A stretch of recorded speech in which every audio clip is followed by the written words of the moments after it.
Hey brothers and sisters, God bless each and every single one of you. It's Hunter's Point here with another video.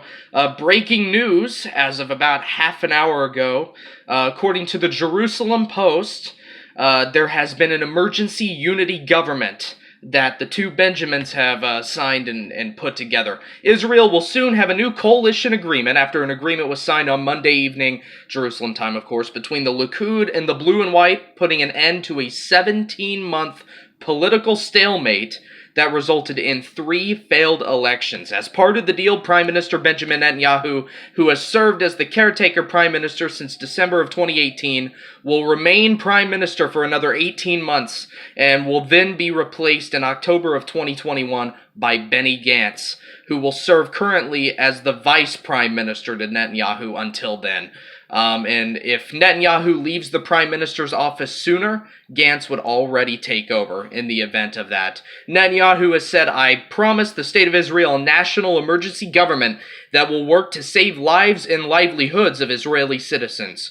Gantz expressed his relief that an election would have been held on August 4th if a deal was not reached by May 7th. Well, he's relieved that that has been averted. They have prevented a 4th election, and they will, quote, "protect our democracy and fight against the coronavirus." That's a quote by Benny Gantz.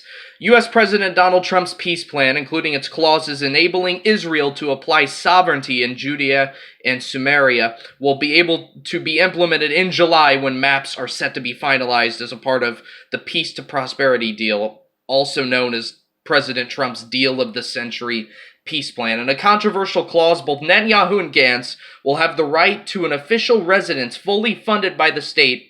In another, the so-called Norwegian law will be changed to allow ministers to quit and new MKs to enter the Knesset, including in blue and white, skipping over MKs from the Yesh Atid and Telem parties that will remain in the opposition. So this is huge. This plays into the Rabbi Kaduri writings that I know Brother Paul from RevelationChapter12.com here on YouTube, brilliant channel, by the way, very good at covering the Israeli news and things of that nature. But this plays right into the Rabbi Kaduri writings, and obviously you guys know, right, the Bible's the Word of God. Anything outside of the Bible, you don't put all of your eggs in one basket, so to speak.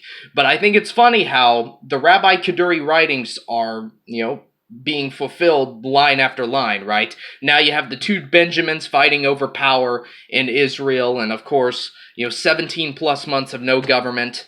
And now they finally agreed to emergency unity government, and starting July 1st, they're going to be able to annex parts of Israel that will go towards building the Palestinian state in accordance with the peace plan. So we have been going through some intense judgment ever since the peace plan was unveiled back on the 28th of January, but I think the judgment's going to ramp up severely, right? You do not mess with the apple in God's eye. You do not touch the land of Israel. Joel chapter 3 talks very strongly about those who try to mess with Israel. Those who bless Israel will be blessed, and those who curse Israel will be cursed. So keep that in mind as we look towards the future. All of this just adds to the fact that we fly soon, right? We are out of here so soon, it isn't even funny. I'm so happy knowing that every day, it's like almost every hour at this point, we are seeing prophecy fulfilled. And it's just, what a time to be alive, man. What a time to be alive. If you have not believed on the blood atonement of Christ for the remission of all sins, now is your time to do so. Now can be your moment of salvation. If you have not believed, if you are not saved, it's as simple as believing. Belief is the only requirement for salvation, okay? Here is the gospel. Jesus Christ died on the cross for your sins. He shed his precious blood for the remission of all mankind's sin, past, present, and future, on the cross of Calvary. He was buried, and he rose again the 3rd day according to the scriptures. That is the gospel, right?